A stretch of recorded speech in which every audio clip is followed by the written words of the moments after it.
Well, for more on this, Mahad Ahmed joins us now from Mogadishu. He's the CEO of the International Bank of Somalia. Welcome to Money Talks. Now, we know that 3 decades of conflict across Somalia has all but cut off the country from international financial markets. But now we have, I guess, this tick of approval from the so-called Paris Club. What does this move mean? What does this debt cancellation mean for Somalia? Well, thank you very much, and thank you for having me. And my condolence first goes to our brothers in lost due to the coronavirus. We truly appreciate the support that we have gotten from your country. Well, on the issue of the debt relief, I think this comes in handy. It comes at the right moment. Somalia has gone through tremendous changes. We have gone through tremendous capacity injection, thanks to IMF and World Bank, who have been at the forefront of this. The Paris Club debt relief is just one among the many other debt reliefs that the country has undergone. As you are aware, perhaps, as at the end of 2018, we had an outstanding debt of about 5.2 billion. And what this means is that through the program of the enhanced, heavily indebted poor countries, HIPC as it's called, will see this debt come down to about 557 million within the next 3 years.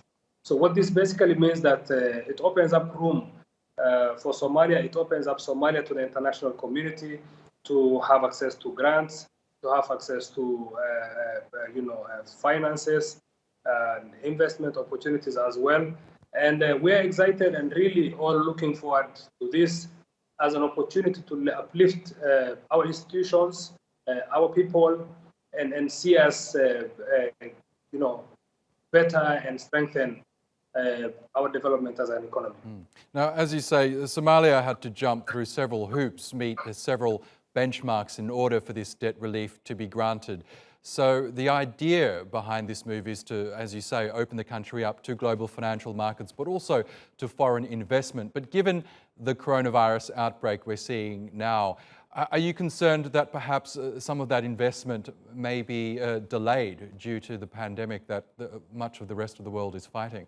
I mean, I think yes. We don't exist in our own vacuum, and we will definitely be impacted by this. I think it's come a little at the wrong time for us when we were really getting excited and geared to go and start realizing the benefits of this debt relief. Definitely, it will slow down the progress. I believe it will slow down the progress.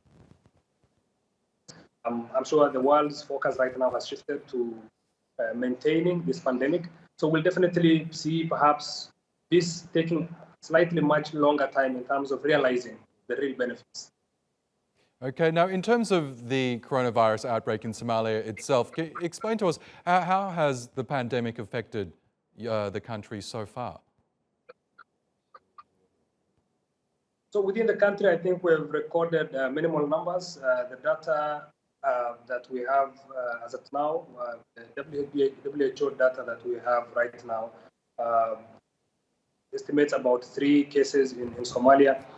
We haven't had any significant growth in new cases per se, but it has had so far a very severe impact in terms of the economy. As you are aware, perhaps, a large portion of the Somali people, I would say a big part of the population, survives on remittance, diaspora remittance.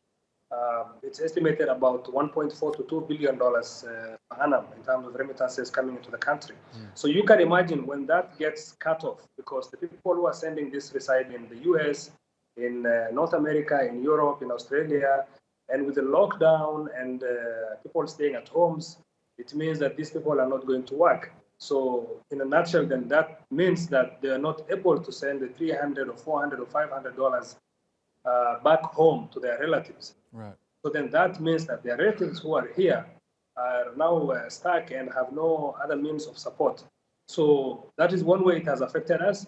Of course, Somalia being a net importer country with very minimal industries or production going on, we depend a lot on importations. Yes.